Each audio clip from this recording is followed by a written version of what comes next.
Hi everybody, we're in Milan today, and what we're going to do is show you some neat things to do in this city that won't break the bank. So let's get started.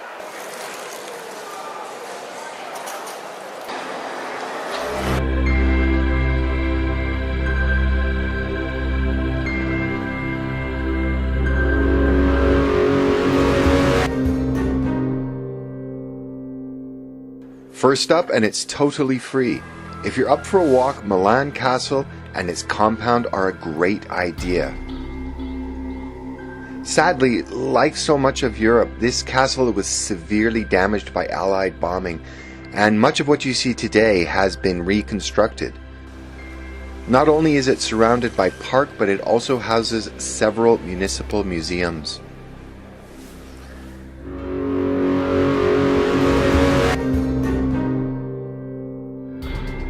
The northwest gate of the castle opens up to the Sempione Park.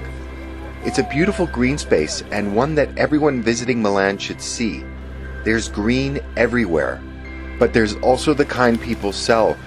So on less busy days when there's not as many people in the park, make sure you don't get caught up in a conversation with a sketchy person. On the other end of the park is the Peace Arch, one of the most famous landmarks in the city.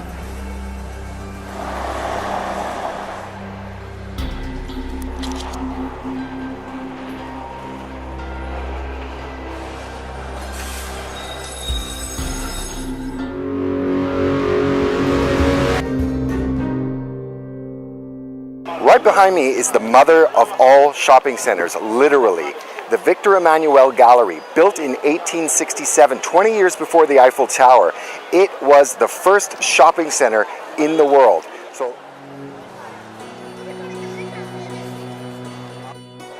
at the center of this gallery, what you'll find is a mosaic floor. And on one of the pictures on the mosaic, you'll find a bull. Superstition has it that if you turn on your heel around on the bull's genitals, you'll have good luck.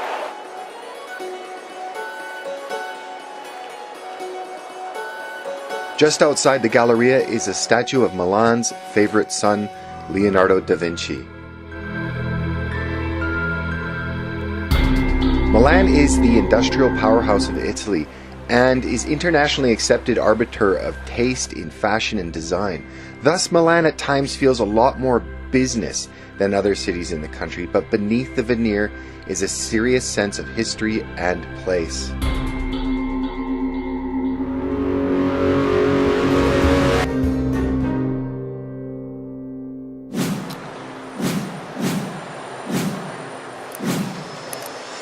Okay, we're at the Milan train station. Now, you might be asking why would we include a train station in this video?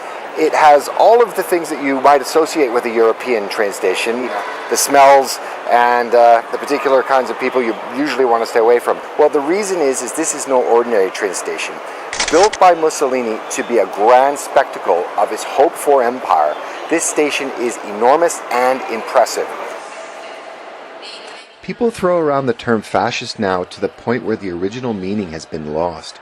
To see real fascism in action, look no further than this train station.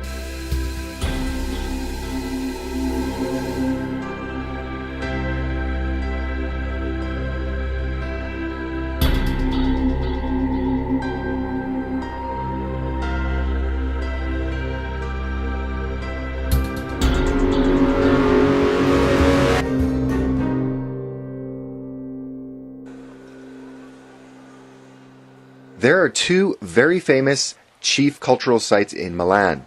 The first being the church behind me, which holds the famous painting of the Last Supper by Leonardo da Vinci. In all actuality, it's amazing that we can even come here and see this church.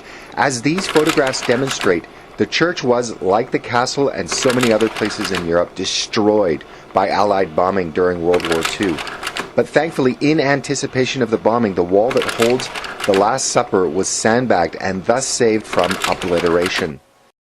The church itself is interesting in that it incorporates much of the art that adorned its previous incarnation, and you can easily see which is new, the white portions of the wall, and those that have been restored. You can even see bomb damage in those reliefs that were able to be saved. To see the painting of the Last Supper, you're ushered through a series of security and protective layers. And there it is.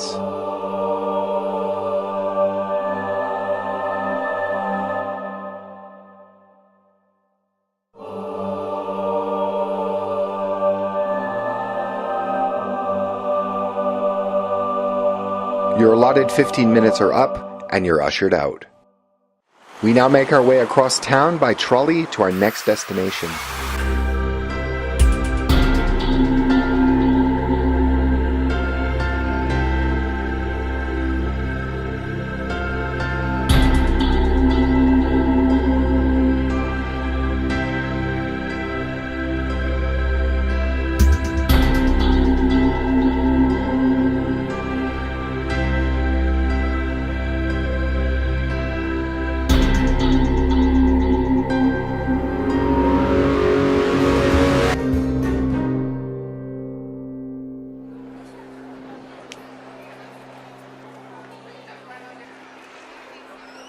One of the other great cultural monuments in Milan is this thing behind me, the Duomo. It's the Cathedral of Milan. It took over 500 years to build and is still the epicenter of the city. Whether you're a card-carrying Catholic or someone who endlessly posts anti-religion memes on Facebook, you can't help but be impressed by the beauty of the Duomo.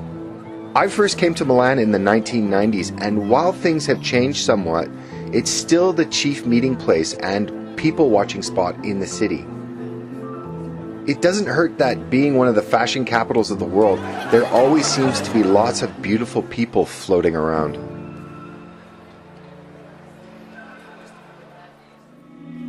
One of the more ghoulish things to see at the cathedral are the mummified archbishops that are glorified in gold coffins. While the town is centered on business, there remains a palpable sense of history and charm in Milan, and it's a city not to be missed by anyone if they're ever lucky enough to find themselves in Lombardy. Thanks for watching. If you enjoyed this video and would like to see more material like it, please click the subscribe button, okay? See you next time.